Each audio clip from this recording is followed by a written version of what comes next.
며칠 전에 그 정은경 질병관리본부장이 메르스 관련해서 브리핑하는 것을 들었습니다. 참 차분하게 잘 그 설명을 했기 때문에 그 이후에 메르스 대응에 문제가 있다고 이런 언론 기사들이 나온 데 대해서 잘 했는데 라고 저는 생각을 했었습니다. 그런데요, 그 11일 날 그날은 분명히 그 음악 구급 차량을 이용했다고 했는데 11일 날은 일반 구급 차량을 이용했다고 하면서 안전에 문제가 없다고 했습니다.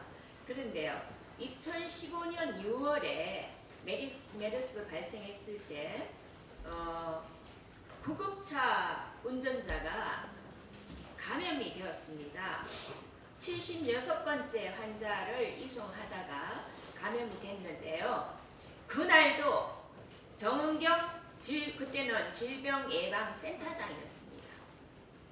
인터뷰를 그날 했었습니다.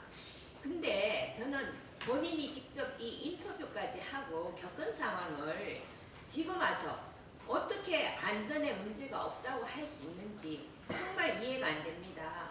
이 부분에 대해서는 좀 철저하게 조사를 하고 더 해명이 좀 필요하다고 생각이 됩니다.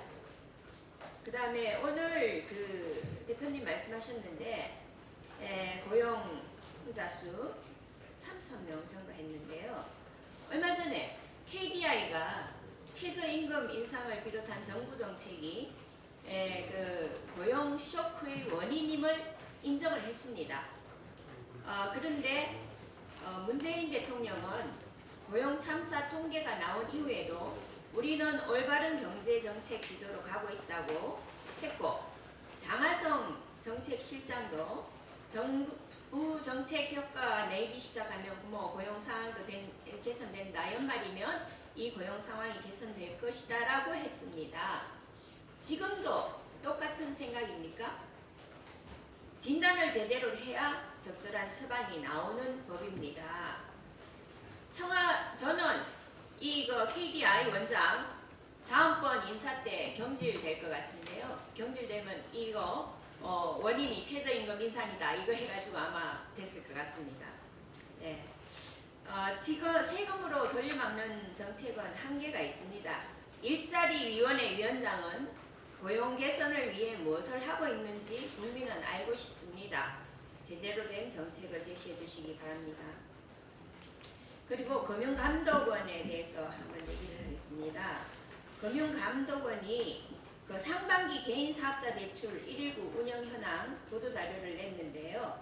여기에서 그 개인사업자 대출이 전년 대비 40% 이상 증가를 했는데 이유는 그 최저임금 인상으로 경영 에러를 겪고 있는 사업자 때문에 그렇다라고 했습니다. 그런데 그날 오후 6시에 보도자료를 수정해서 냈습니다. 최저임금 관련한 내용을 삭제하고 낸 거죠. 그러면 최저임금 인상으로 우리 자영업자가 어려움을 겪고 있다는 사실은 전 국민이 다 알고 있습니다. 보도자료에서 이거 뺀다고 뭐가 달라집니까? 최저임금 인상이 이유가 아니라면 무엇 때문에 119 대출이 40% 전년 대비 40% 이상 늘었는지 이유를 밝혀야 합니다.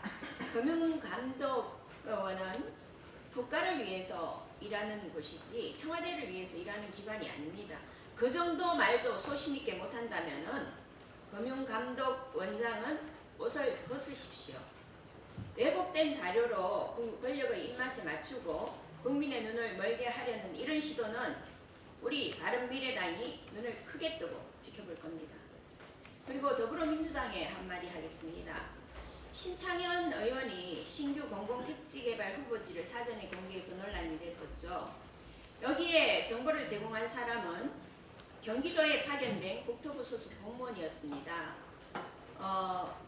근데 저는 이 사건을 보는 민주당의 인식이 좀 문제가 있다고 생각합니다.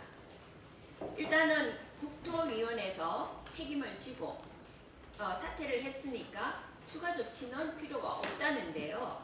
이건 지나친 제19 감사기입니다. 민주당은 신의원을 윤리위원회 회부해서 출당 등 조치를 하는 게 맞습니다. 공무원은 국가의 녹을 먹는 사람입니다. 국민을 위해 일하는 사람입니다.